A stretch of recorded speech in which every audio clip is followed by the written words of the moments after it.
వందే మాత్రం. నేను మీ journalist Navatha. Welcome to R voice. ఉక్రెయిన్తో కలిసి తక్కువ ఖర్చుతో కూడిన క్షిపణుల వ్యవస్థ భారీగా అభివృద్ధి. 4 ఏళ్లకు పైగా రష్యా పూర్తి స్థాయి దండయాత్రను ఎదుర్కోవడంలో కిన్కు ఉన్న అనుభవాన్ని ఉపయోగించుకొని బాలిస్టిక్స్ క్షిపణుల నుంచి ఐరోపాను రక్షించడానికి ఉక్రెయిన్ మరో 9 దేశాలు సోమవారం ఒక కూటమిని ఏర్పాటు చేసుకున్నట్లు ప్రకటించాయి. ఐరోపా కోసం ఉమ్మడి బాలిస్టిక్ క్షిపణి రక్షణ సామర్థ్యాన్ని నిర్మించడమే మా లక్ష్యమని ప్యారిస్లో ఉక్రెయిన్ అధ్యక్షుడు వోలోడిమిర్ జెలెన్స్కీతో జరిపిన చర్చల సందర్భంగా ఆ 10 దేశాలు ఒక ప్రకటనలో తెలిపాయి. రష్యా క్షిపణి దాడుల వల్ల తన దేశం తీవ్రంగా దెబ్బతిందని, ఆ ఖండంలో మాస్కో విస్తృత ఆశయాల పట్ల మిగిలిన ఐరోపా దేశాలు అప్రమత్తమయ్యాయని, అటువంటి దాడులకు వ్యతిరేకంగా చర్యలు అభివృద్ధి చేయడంలో సహాయం చేయాలని ఆయన 2 డజన్ల మంది నాయకులను కోరారు.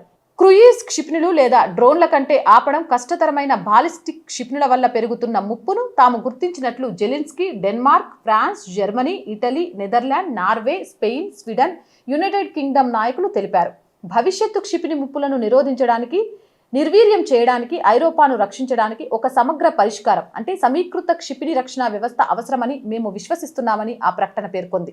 రష్యా సాగించిన దురాక్రమణ యుద్ధానికి వ్యతిరేకంగా తనను తాను రక్షించుకోవడం ద్వారా ఉక్రెయిన్ పొందిన విశిష్ట అనుభవాన్ని మేము గుర్తిస్తున్నామని వెల్లడించాయి.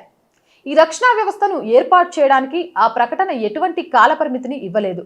ఈ ప్రణాళిక ఇతర దేశాలకు కూడా అందుబాటులో ఉంటుందని పేర్కొంది. రాబోయే 12 నెలల్లోగా ఉక్రెయిన్, దాని భాగస్వామ్యులు కలిసి భారీ స్థాయిలో ఉత్పత్తి చేయగల తక్కువ ఖర్చుతో కూడిన క్షిపణుల వ్యవస్థను అభివృద్ధి చేయగలరని, ఇది ఐరోపాకు కొత్త యాంటీ బాలిస్టిక్ సామర్థ్యాన్ని సమకూర్చుకోవడానికి, ప్రపంచవ్యాప్తంగా రక్షణ అవసరమైన ఇతరులకు దానిని అందించడానికి వీలు కల్పిస్తుందని జెలెన్స్కీ తెలిపారు.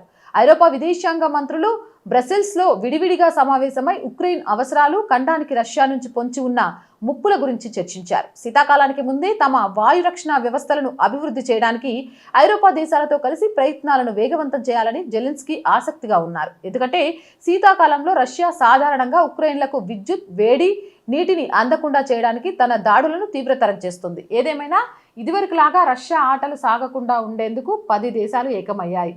మరి ఇది మూడో ప్రపంచ యుద్ధం ముప్పు వైపు తీసుకువెళ్తుందా? ఎలాంటి సమస్యలను తీసుకొస్తుంది? ఈ సమస్యల వల్ల ప్రపంచం ఎంత నష్టపోవాల్సి వస్తుంది అనేది వేచి చూడాలి. జై హింద్, జై భారత్. సో రోజు చెప్తుందేనండి, R group of channels, R voice, R political, R Sanskriti ఛానల్స్ని వెంటనే సబ్స్క్రైబ్ చేయండి. కంటెంట్ బాగుంది అనిపిస్తే లైక్ చేయండి, షేర్ చేయండి. అలాగే ఆర్థికంగా ఆర్ వాయిస్కి సపోర్ట్గా నిలవండి. ఆర్థికంగా ఆర్ వాయిస్కి సపోర్ట్ చేయాలంటే సబ్స్క్రిప్షన్ పక్కనే జాయిన్ అనే బటన్ ఉంది. 1 to 5 లెవెల్స్ ఉన్నాయి. ఏదో ఒక లెవెల్లో సపోర్ట్ చేయండి. లేదా స్క్రీన్ మీద గూగుల్ పే, ఫోన్ పేతో పాటు అకౌంట్ డీటెయిల్స్ ఉన్నాయి. మీకు తోచిన సహాయాన్ని అందించండి. వ్యాపార ప్రకటనల కోసం 8328500576 నెంబర్ని సంప్రదించండి. జై హింద్, జై భారత్.